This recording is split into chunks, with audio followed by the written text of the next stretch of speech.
Good morning प्यारे विद्यार्थियों। आज हम पढ़ेंगे कारक। हमने इस शब्द रूपांतरण में दो चीज़ें पढ़ी हैं, लिंग और वचन। तीसरा है इसका कारक। कारक किसे कहते हैं, कितने प्रकार के होते हैं और उनके चिन्ह क्या होते हैं, उनके बारे में अपन अध्ययन करेंगे। सबसे पहले हम पढ़ते हैं कि कारक का अर्थ क्या होता है। कारक का अर्थ होता है करने वाला। क्या होता है? करने वाला, यानी क्रिया का निष्पादन करने वाला। कौन? क्रिया का निष्पादन करने वाला कारक होता है। एक चीज़ यह हो गई कि इस कारक का शाब्दिक अर्थ होता है करने वाला या फिर क्रिया का निष्पादन करने वाला। अब देखिए, परिभाषा में इसको बांधते हैं तब क्या बनता है, जब किसी संज्ञा या सर्वनाम पद का संबंध वाक्य में प्रयुक्त अन्य पदों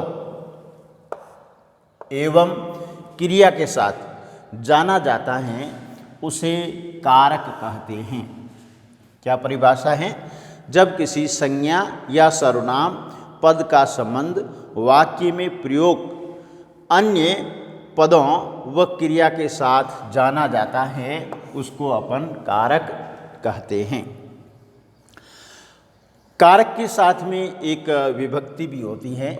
विभक्ति किसे कहेंगे? कारक को प्रकट करने के लिए प्रयुक्त किया जाने वाला जो चिन्ह है उसको विभक्ति कहते हैं। ठीक है ना? यानी कारक को प्रकट करने के लिए एक चिन्ह का उपयोग करते हैं, उस चिन्ह को विभक्ति कहते हैं। विभक्ति को परसर्ग भी कहते हैं। क्या कहते हैं? परसर्ग भी कहते हैं। अब देखिए, कारक कितने प्रकार के होते हैं, हमें अभी तक क्या याद रखना है? कारक का अर्थ करने वाला या क्रिया का निष्पादन करने वाला। फिर कारक किसे कहते हैं? संज्ञा या सर्वनाम पद का संबंध वाक्य में प्रयुक्त अन्य पदों व क्रिया के साथ जाना जाता है, उसे कारक कहते हैं। फिर विभक्ति, कारक को प्रकट करने के लिए जो चिन्ह का प्रयोग किया जाता है उसको विभक्ति कहते हैं, और विभक्ति को परसर्ग भी कहते हैं। फिर हम आते हैं कि हिंदी में कारक कितने प्रकार के होते हैं। तो हिंदी में कारक 8 प्रकार के होते हैं। कौन कौन से होते हैं कारक? 8। पहला है कर्ता कारक, कर्म कारक, करण कारक, संप्रदान, अपादान, संबंध कारक, अधिकरण कारक, संबोधन। ये हो गए आपके 8 कारक। तो सबसे पहले हम लेंगे कर्ता कारक। किसको लेंगे? कर्ता कारक। किसे कहेंगे? क्रिया करने वाले को व्याकरण में कर्ता कहते हैं। कोई भी क्रिया करता है उसको व्याकरण में क्या कहा जाता है? कर्ता कहा जाता है। अब जो क्रिया करने वाला है वही कर्ता कारक होगा। फिर देखिए, कर्ता कारक के लिए विभक्ति, हमने कहा ना कि कारक को जिस चिन्ह से प्रकट किया जाता है उस चिन्ह को विभक्ति कहते हैं। तो कर्ता कारक का चिन्ह है ने। तो ने यहाँ क्या हो गई है? कारक की विभक्ति हो गई है। और ने जो हैं ये संज्ञा भी हो सकती हैं और सर्वनाम भी हो सकता है, तथा क्रिया से उसका संबंध होता है। सीधा संबंध किससे होता है? क्रिया से होता है।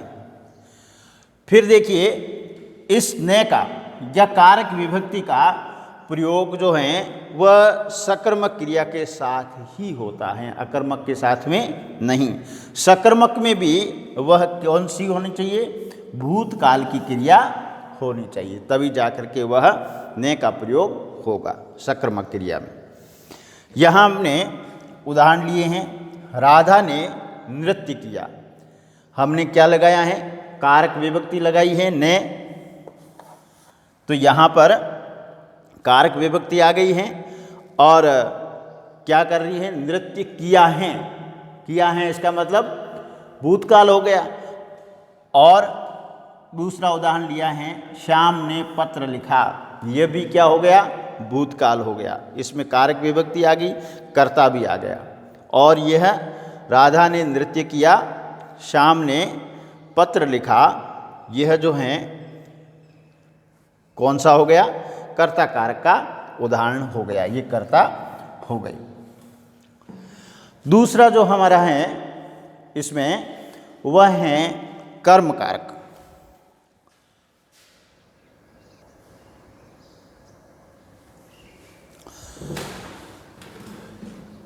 कर्म कारक क्रिया का फल जिस पर पड़ता है उसे कर्म कारक कहते हैं। किसका फल? क्रिया का फल जिस पर पड़ता है उसको कर्म कारक कहा जाता है।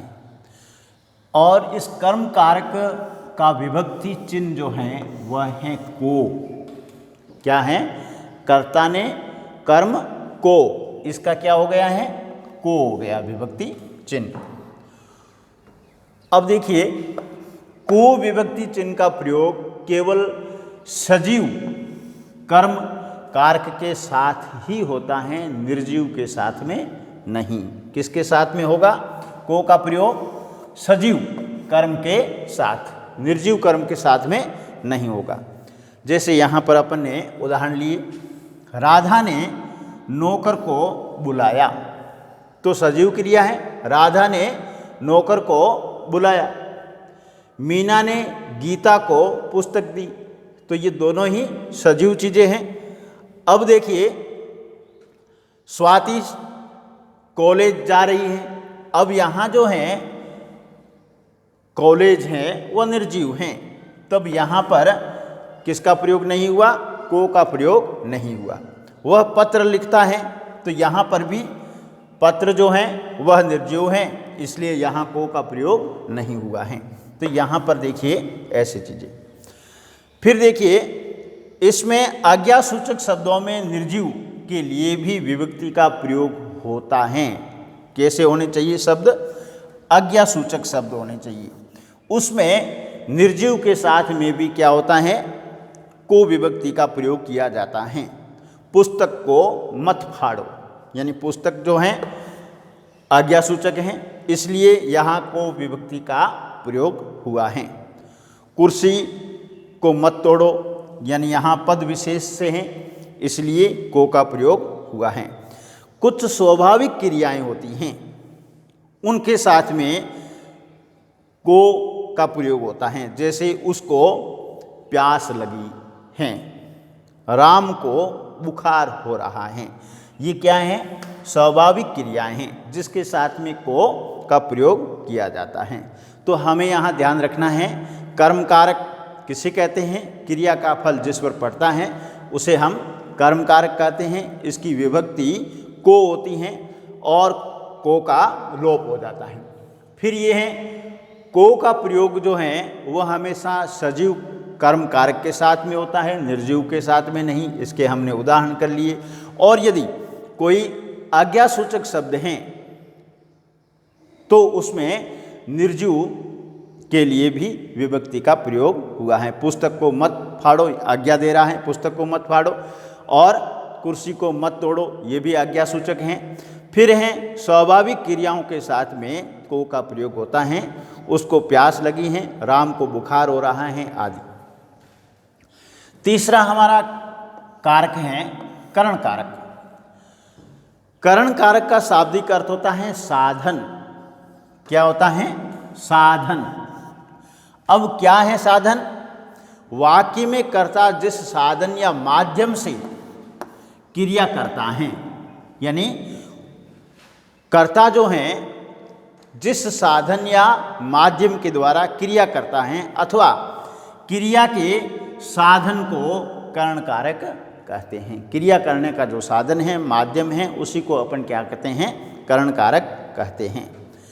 और करण कारक की विभक्ति जो है से या फिर के द्वारा, ये इसकी कारक विभक्तियां हैं, से या के द्वारा।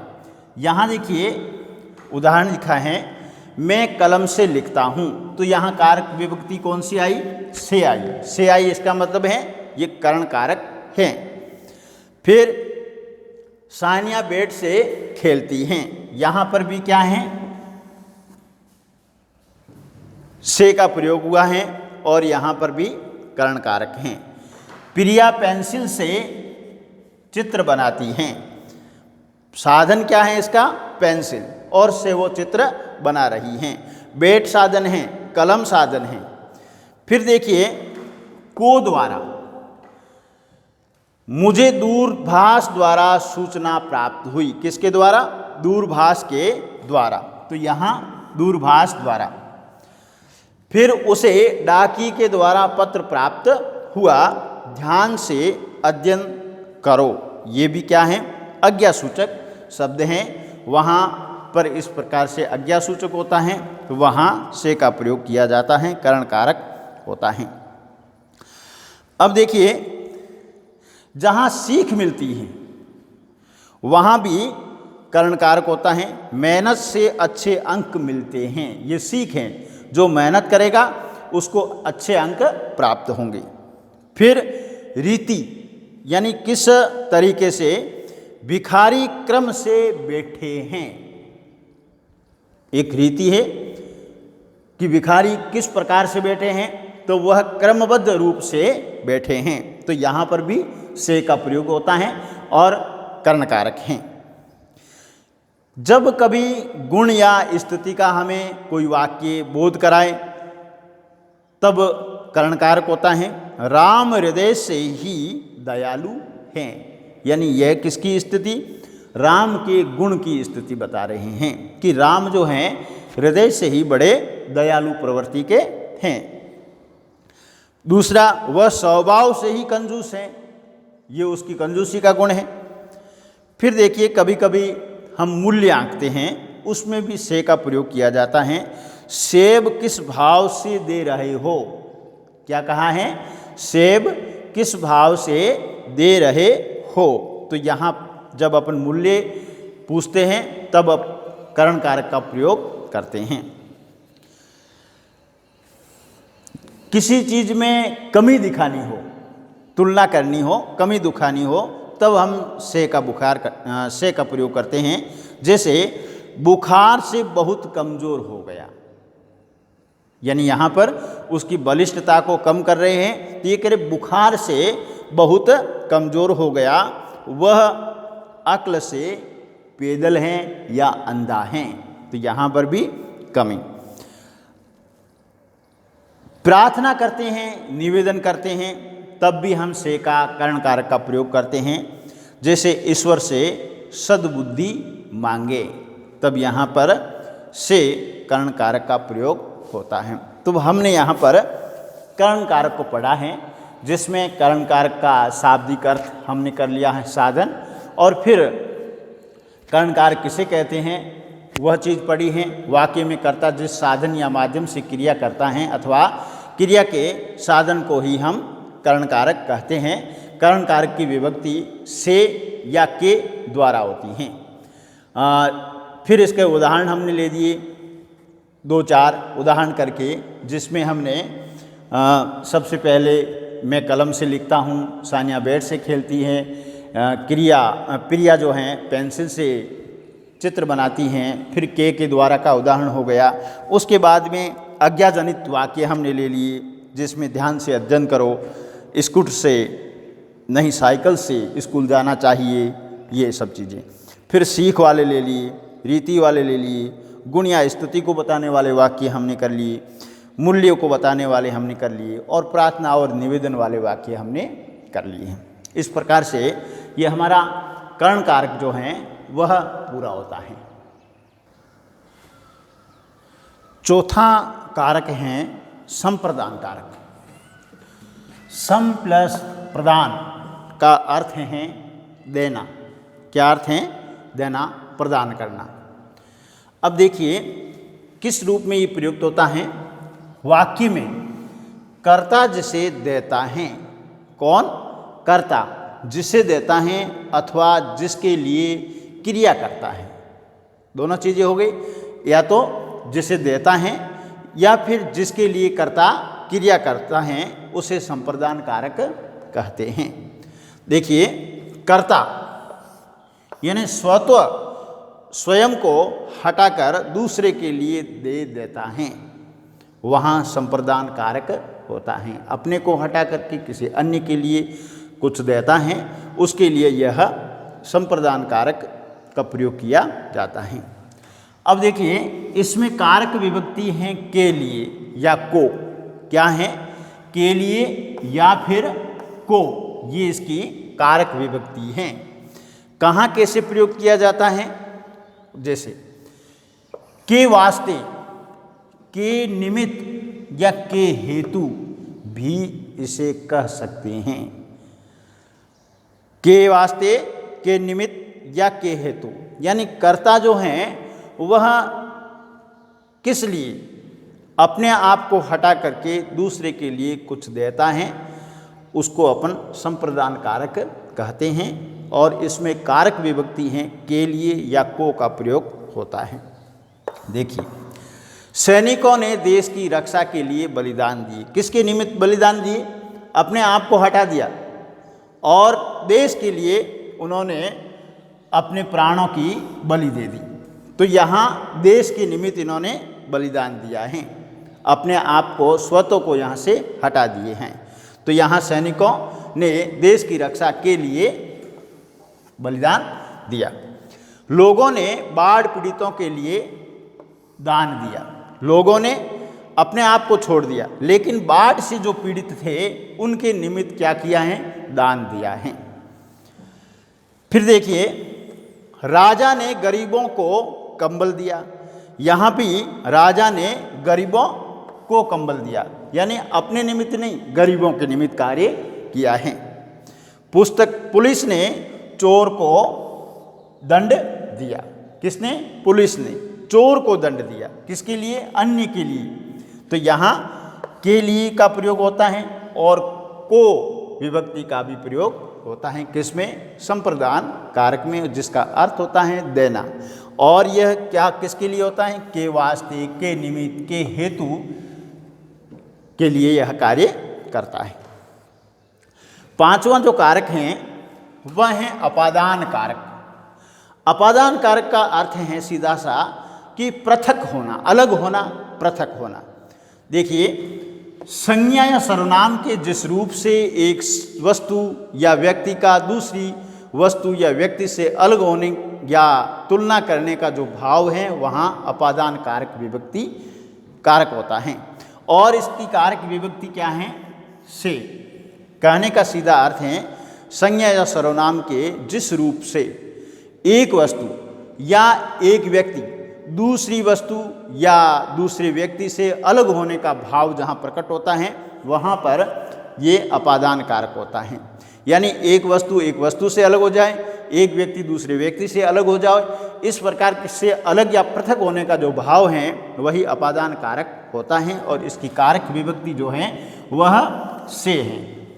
जैसे पृथक होने का भाव, पेड़ से पत्ता गिरा, अब वो पत्ता जो है पेड़ से पृथक हो गया, अलग हो गया और गिर गया, अलग होने का भाव है। नदी पहाड़ से निकलती हैं, अब नदी जो है पहाड़ से निकलती हैं, इसका मतलब पहाड़ से वह अलग हो जाती हैं, तो ये पृथकता का भाव है। अब देखिए पहचान जब करते हैं तब भी अपादान कारक होता है, वह मारवाड़ से हैं। कहाँ से हैं? मारवाड़ से। तो यहाँ पहचान का जहाँ भाव आता है वहाँ पर भी क्या होता है? अपादान कारक होता। अन्य जो प्रांत हैं उससे वह अलग हैं, इसलिए यहाँ कहा है वह मारवाड़ से हैं। जहाँ दूरी व्यक्त की जाती है तो वहाँ पर भी अपादान होता है। पोस्ट ऑफिस स्कूल से दूर हैं, यानी स्कूल से वह पृथक हैं, दूर हैं, अलग हैं। तुलना जहाँ होती है वहाँ, विमला सीता से लंबी हैं, विमला और वो दोनों अलग हो गए, पृथक हो गए। शिक्षा के क्षेत्र में शिष्य गुरु से शिक्षा ग्रहण करता है, वह भी पृथक बात है। तो यहाँ पर जो अपन अपादान कारक की पहचान कर ली है, यानी अलग होने का भाव, पृथक होने का भाव जहाँ होता है, जहाँ पृथकता है, पहचान की शब्द हैं, दूरी वाले वाक्य हैं, तुलना वाले वाक्य हैं और शिक्षा से जुड़े हुए वाक्य हैं, वह अपादान कारक के अंतर्गत आते हैं। संबंध कारक शब्द का वह रूप जो दूसरे यानी संज्ञा या सर्वनाम शब्दों से संबंध बतलाए। क्या बतलाए? संबंध बतलाए, उनको हम संबंध कारक कहते हैं। शब्द का वह रूप जो किसमें, जो दूसरे संज्ञा या सर्वनाम शब्दों से अपना संबंध बतलाए, उसको अपन संबंध कारक कहते हैं। देखिए, इस कारक की विभक्तियां जो हैं का, के, की, रा, रे, री, ना, ने, नी हैं और इसके कुछ भेद हैं। जैसे हम कहाँ कहाँ इस कारक का उपयोग करते हैं, जिस स्वामित्व बताने के लिए कि यहाँ मेरा मालिकाना हक बताने के लिए क्या कह रहे हैं, अजय की पुस्तक गुम हो गई। किसकी पुस्तक थी? अजय की। तो यहाँ अजय का मालिकाना हक है उस पुस्तक पे, लेकिन यहाँ कारक विभक्ति है, की का प्रयोग हुआ है, इसलिए संबंध कारक है। पुस्तक का सीधा संबंध किससे है? अजय से है। मेरा चश्मा बहुत कीमती है, तो यहाँ जो चश्मे का संबंध है वह किससे है? मेरे से। मेरा चश्मा बहुत ही कीमती है।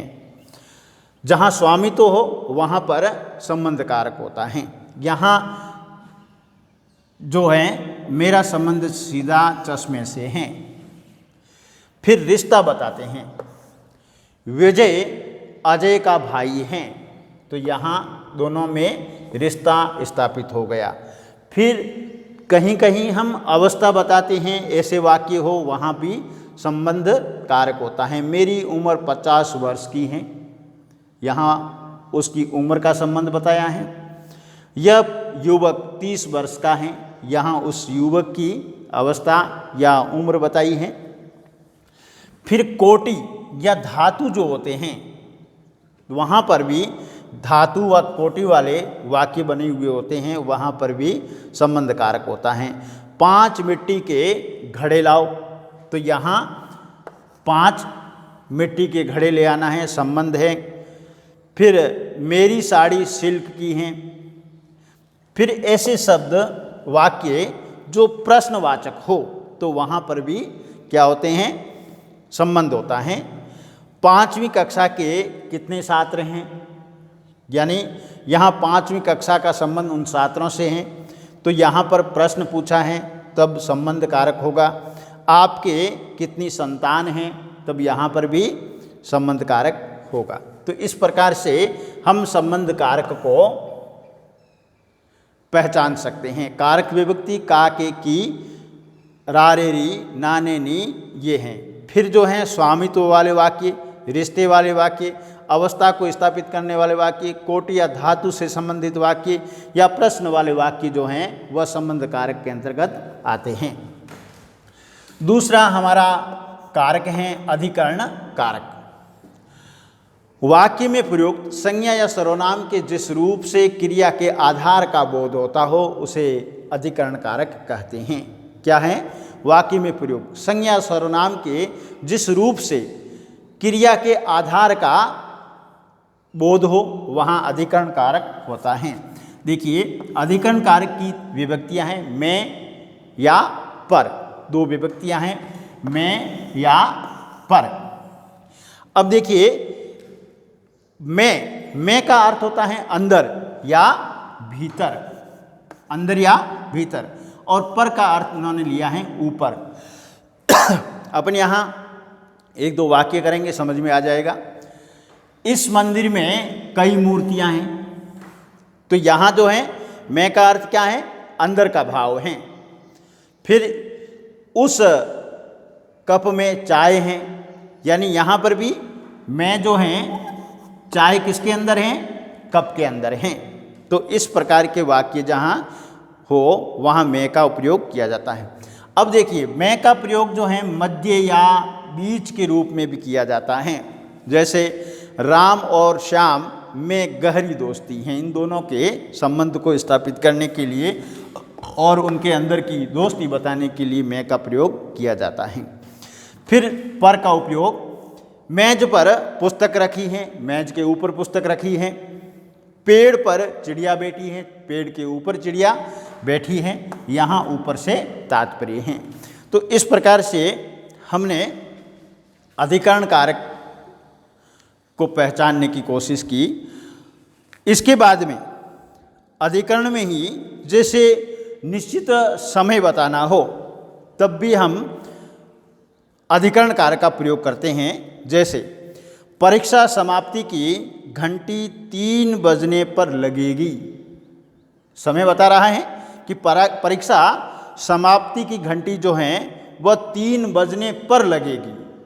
ठीक है, प्रति आधे घंटे पर चेतावनी घंटी बजती हैं, यहाँ पर भी पर का प्रयोग किया जाता है और निश्चित समय बताते हैं, इसलिए ये भी अधिकरण कारक के अंतर्गत आएगा। किसी का अपन महत्व बताते हैं तब भी वह वाक्य अधिकरण कारक के अंतर्गत आता है। कदम कदम पर पुलिस का पहरा है, यहाँ किसका महत्व है, पुलिस का, पहरे का महत्व है। तो यहाँ पर ये कह रहे हैं कदम कदम पर पुलिस का पहरा है।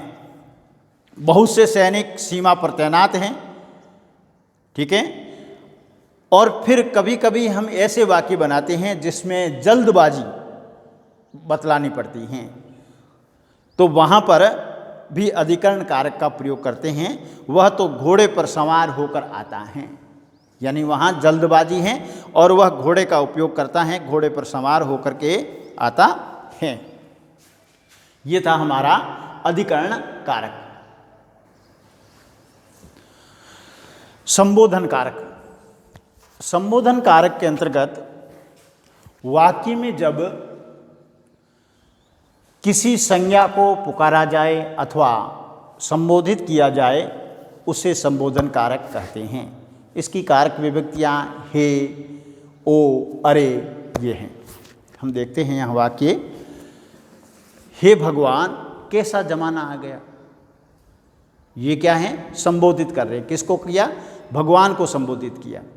क्या कहा, हे भगवान कैसा जमाना आ गया है। फिर आश्चर्य करते हैं, अरे अरे ये क्या कर रहे हो।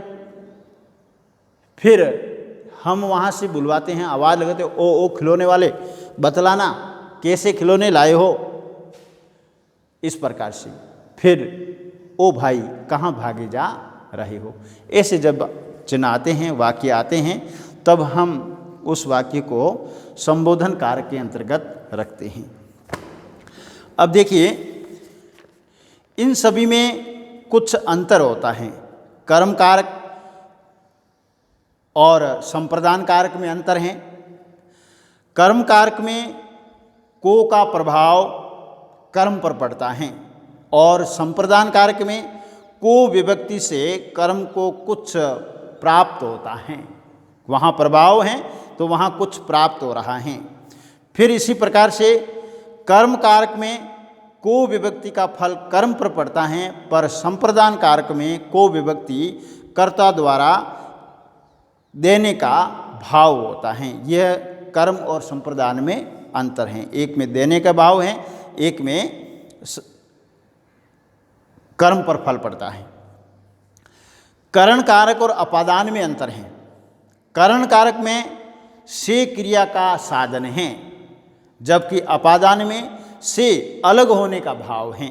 वहाँ से क्रिया का साधन है, वहीं अपादान में से पृथकता का भाव या अलग होने का भाव है। करण कारक से क्रिया का फल प्राप्त होता है, यानी करण कारक की विभक्ति जो से हैं उससे क्रिया का फल प्राप्त होता है, जबकि अपादान कारक में से विभक्ति के द्वारा तुलना, दूरी, डरने या सीखने का भाव व्यक्त होता है। इस प्रकार से हमने आज शब्द रूपांतरण के अंतर्गत कारक पढ़ लिए हैं।